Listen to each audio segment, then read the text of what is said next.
Akkam jirtu egaa akkuma margitanii cidha guyyaa koorratti jechuudha fakkii isaanii asii kanan surprise gochuuf yaale egaa waannaaf milkaa'ee fakkaata baay'eetti gammadaniiru duricha ilaala haala tureesii hanga dhumaatti ilaala galatoomaa repost godha.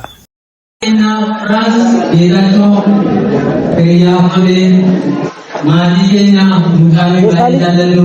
ogeessa fayyaa barsiisaa aartii kennaa fidee kennaa kennee ijoolleen immoo hiriiraan haala akka